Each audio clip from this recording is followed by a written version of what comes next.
আসসালামু আলাইকুম আঙ্কেল, 3টা চা দিয়ে আমাদেরকে। 58 টাকা ভাড়া দিয়ে 10 টাকার চা খাইতে আসি। আপনার চায়ের মধ্যে কি আছে?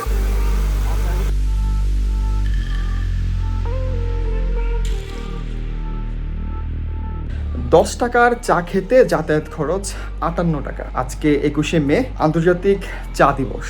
এই দিবসটি যখন আমার চোখে পড়ে তখন আমার আকসাইলের সেই বিখ্যাত রং চায়ের কথা মনে পড়ে গেল, যেটা আমরা রেগুলারই খেয়ে থাকি। আমার বাড়ি থেকে আকসাইলের সেই চায়ের দোকানের দূরত্ব 8 কিলোমিটার, অর্থাৎ যাতায়াতে মোট দূরত্ব হচ্ছে 16 কিলোমিটার। আমি যেহেতু বাইক ব্যবহার করি, তো 58 টাকা কীভাবে খরচ হয় সেই হিসাবটা চলুন আপনাদেরকে একটু দেখাই। বর্তমান বাজার দরে 1 লিটার অক্টেনের দাম 126 টাকা, আর আমার বাইকটি প্রতি লিটার অক্টেনে মাইলেজ দেয় 35 কিলোমিটার।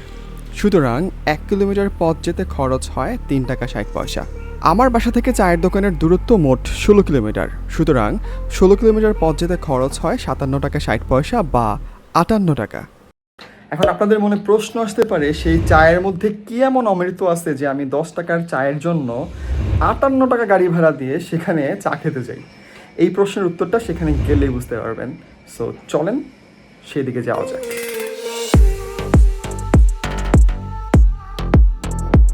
চা খাইতে যাওয়ার আগে I need to buy some groceries from আটি বাজার। আর এই বাইকটার ফার্স্ট সার্ভিসিংয়ের সময়টাও হয়ে গেছে। প্রায় 1 মাস হয়েছে যে বাইকটা নিয়েছি। আমাকে অলরেডি সার্ভিসিং সেন্টার থেকে ফোন দেওয়া হয়েছে সার্ভিস করানোর জন্য। তো 1 সপ্তাহ আগেই ফোন দেওয়া হয়েছিল, তো আমি ভাবলাম যে একটু ফ্রি হয়ে তারপর যাব। কারণ হচ্ছে ওই রবি সোমবারে সার্ভিসিং সেন্টারগুলোতে অনেক বেশি সিরিয়াল থাকে, তো এই জন্য সবচেয়ে বেটার হয় মঙ্গল বুধবারে যদি সার্ভিসিং করতে নিয়ে যাওয়া হয় আর কি। তো সেই ক্ষেত্রে সিরিয়াল কম থাকে, ভিড় কম থাকে, সার্ভিসটাও প্রপারলি করা যায় আর কি।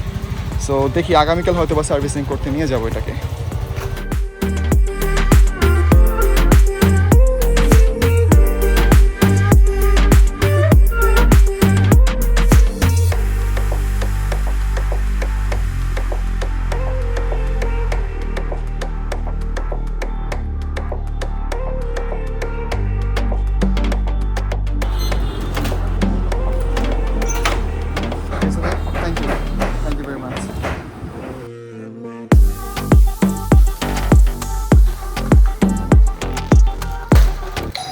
আচ্ছা, গ্রোসারিজগুলো বাসায় দিয়ে গেলাম। আরেক বেচারা সোহান আমার জন্য 2 ঘন্টা যাবত ওয়েট করতেছে। সো চা খাইতে যাওয়া যাক।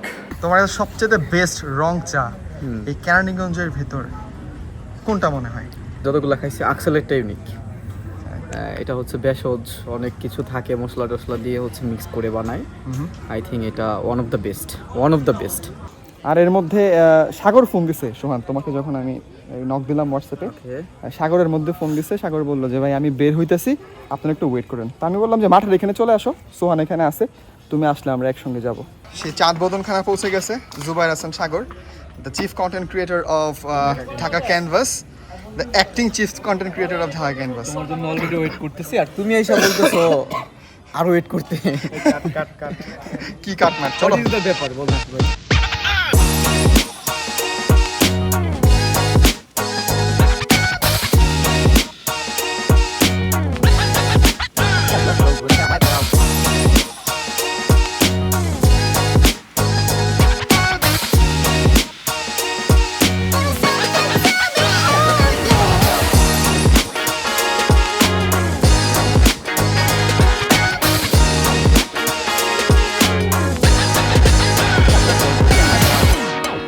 কাকা, আপনি কি জানেন যে আজকে কিন্তু আন্তর্জাতিক চা দিবস? এটা কি আপনি জানেন? জানেন না? না, তা আমরা তো এখানে মূলত আপনার এখানে প্রায় বছরখানেক হয়ে গেল চা খাই। তো আজকে যেহেতু আন্তর্জাতিক চা দিবস জানতে পারার পরে ভাবলাম যে আজকেও চাটা খাই আসি, চলে আসলাম আর কি আপনার এখানে। 58 টাকা ভাড়া দিয়ে 10 টাকার চা খাইতে আসি। আপনার চায়ের মধ্যে কি আছে? দিলাম চা পাতা, তারপরে দিলাম কালজিরা, তারপর দিলাম টিপল, তারপর দিলাম জর্তি, তারপর দিলাম এলাচ, তারপর দিলাম কাবাব চিনি, তারপর দিলাম লং, তারপর দিলাম গোলমরিচ, তারপর দিলাম দারচিনি, তারপরে দিলাম তেজপাতা, তারপরে দিলাম দুবার দিলাম।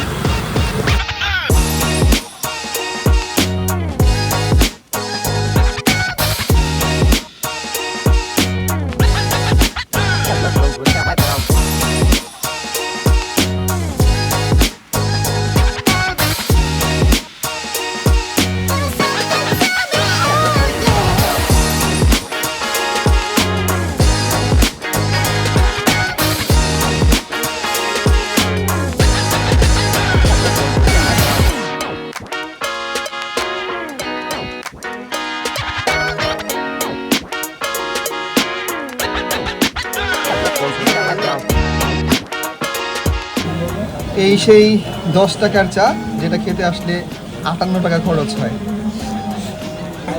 স্থানভেদে এটার দাম ভিন্ন হইতে পারে, মানে যাতায়াতের খরচ ভিন্ন হইতে পারে।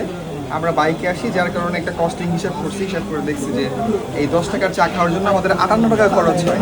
আর যারা রিক্সা দিয়ে আসবে তাদের খরচটা তো আরও বেশি, বা অন্যান্য যানবাহন দিয়ে যারা আসবে তাদের খরচটা আরও বেশি। 11 রকমের মশলা, আসলে এটা টোটালটাই ওয়ার্ড। দেখেন কতগুলা বাইক, মানে মানুষ কত দূর দূরান্ত থেকে এখানে চা খাওয়ার জন্য আসে।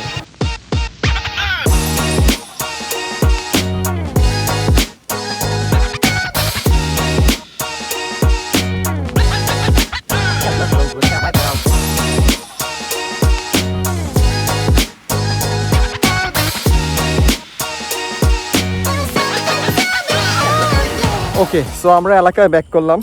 ওইখানে অনেক বেশি গ্যাদারিং ছিল, অনেক পাবলিক ছিল, যার ফলে কথা বলতে স্বাচ্ছন্দ্য বোধ করতেছিলাম না। তাই এলাকায় ব্যাক করে ভাবলাম যে এটার আউটরো বা ফিনিশিংটা দিয়ে দিই।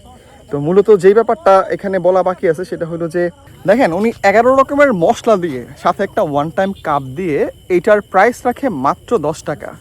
কিন্তু আপনি পাড়ার যে কোনো একটা দোকানে গিয়ে চা খাবেন, দেখবেন সেটার মূল্য 5 থেকে 8 টাকার মতো রাখে।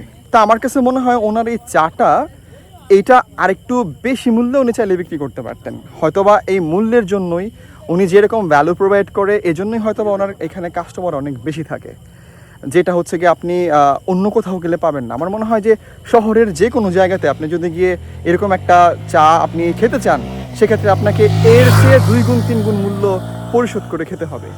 সো আমার কাছে মনে হয় যে এটা right value for money. So যারা একটা ভালো মানের চা খেতে চান তারা হচ্ছে গিয়ে আকসাইলের এই নাজির কাকার চায়ের দোকানে গিয়ে এই চাটা ট্রাই করতে পারেন। এই চায়ের দোকানটা মূলত আসর নামাজের পর থেকে রাত 10টা 11টা পর্যন্ত খোলা থাকে। দিনের বেলাতে, অর্থাৎ যদি আপনি সকাল 10টা 11টার দিকে ওখানে যান, তাহলে মনে হয় এই চাটা আপনারা পাবেন না। আচ্ছা, সোহানের এই ব্যাপারে কি মতামত একটু আমরা জানার চেষ্টা করি। সোহান, তো চাটা অবশ্যই স্পেশালিটি আছে, অন্যান্য সব রং চা থেকে একটু ইউনিক। আর খাওয়ার সময় প্রথম মানুষের একটু অভ্যস্ত হইতে একটু সময় লাগতে পারে, অনেকে পছন্দও না করতে পারে, গলায় ধরতে পারে, যেটা আমার সাথে হয়েছে আর কি, আমার অভিজ্ঞতা শেয়ার করলাম। তবে আস্তে আস্তে যখন খাইলাম তখন একটা দেখলাম না, এখন তো ভালোই লাগে। আসলে চাটা গরম থাকতেই খুব ভালো লাগে, যখন আস্তে আস্তে ঠান্ডা হয়ে যায় না, তখন শেষের দিকে আবার খাইতে একটু রিক্ততা চলে আসে। খুবই টাফ, আসলে একটু হার্শ মনে হচ্ছে, কোনো ওষুধ টষুধ খাচ্ছি এরকম একটা কিছু। আচ্ছা, যাই হোক, বিষয়টা হলো যে প্রথম দিকে আমি যখন এই চাটা খাইছি, আমার কাছে এটা ওষুধই মনে হয়েছে, আমার কাছে চা মনে হয় নাই শুরুর দিকে। অনেকেরই হয়তো বা আসলে সবার টেস্ট তো এক না, অনেকে যাওয়ার পরে আমি যেটা বলছি সেটার সাথে মিল নাও পেতে পারেন, কারণ আপনার টেস্ট, আপনার জিহ্বা কিন্তু আপনারই। সো আমার কাছে যেটা স্বাদ লাগবে সেটা আপনার স্বাদ নাও লাগতে পারে। তো যাই হোক, ভিডিওটা মনে অনেক বেশি লম্বা হয়ে যাচ্ছে। আজকে চা দিয়ে শেষ করলাম। নিশ্চয়ই আপনাদের সঙ্গে আবার দেখা হবে নতুন কোনো ভিডিওতে। সেই পর্যন্ত সবাই ভালো থাকবেন, সুস্থ থাকবেন। আল্লাহ হাফেজ।